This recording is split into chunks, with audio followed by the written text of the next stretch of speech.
I am so disappointed with the RCMP, government, and the media. It seems all of them just want the entire mass murder to be swept under the rug. A dirty little secret never to be spoken about. Over 7 months and the RCMP have not said a thing. Government wants us not to mention the name of the suspect, hoping everyone will just forget. The media might be about the worst of all. They have the information but will not report on it.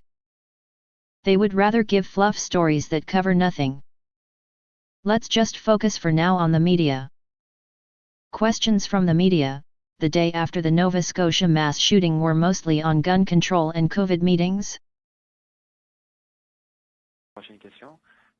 Dylan Robertson from Winnipeg Free Press. Please go ahead. Your line is open. À vous la parole.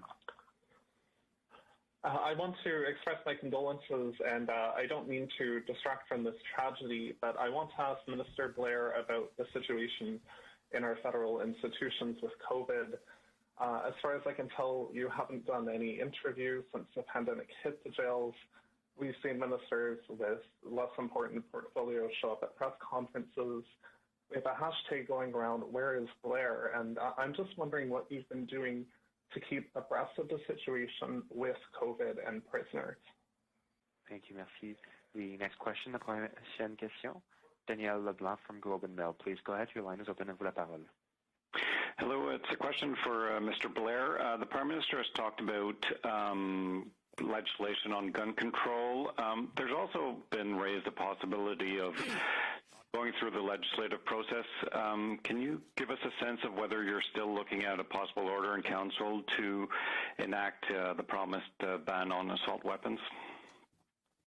They have since gone on to whine and complain they have spent a fortune on trying to get the warrants unsealed, then go on to report on just what the RCMP have released, but they do not cover the eyewitnesses' full information.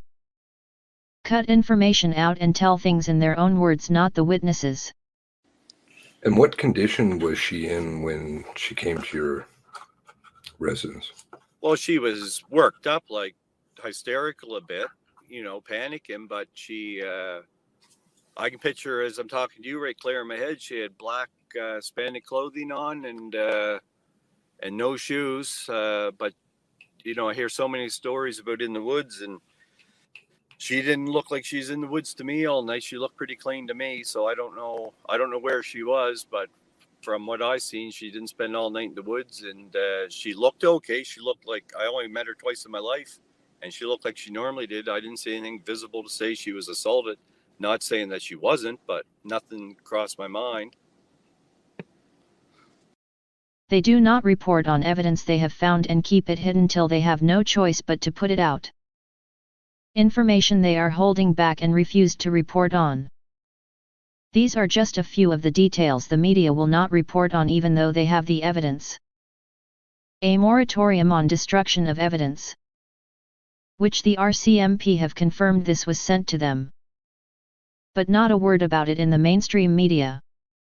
The Truro police call log records stated that there was a Ford F-150 following the suspect's RCMP car, and stated that the suspect had to be in the Ford F-150 or the RCMP car.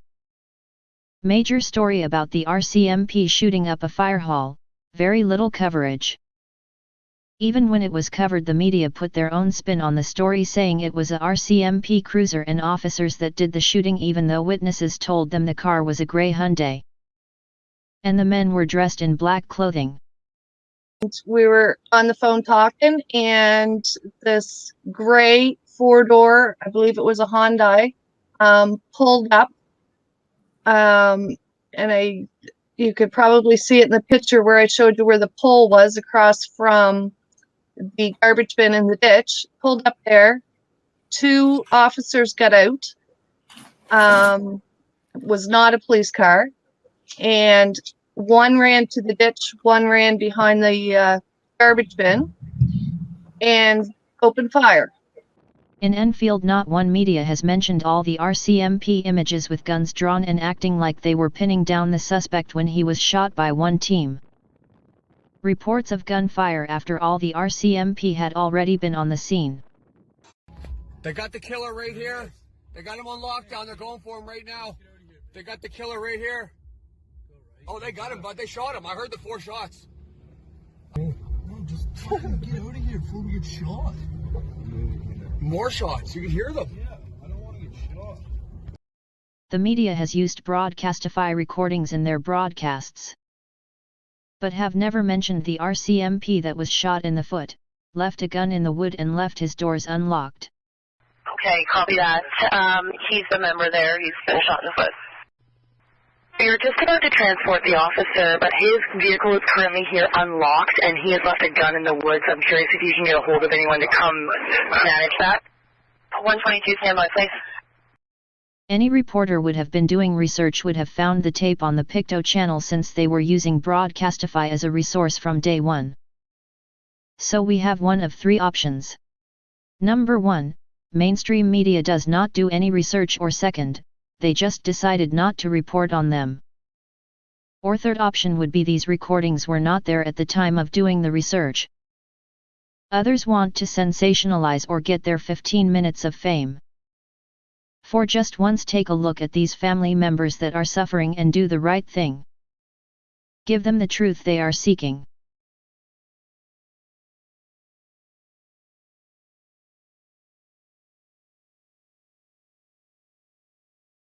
This is a tiny portion of the issues. 23 beautiful souls were taken from us, they deserve the respect of having their truths told.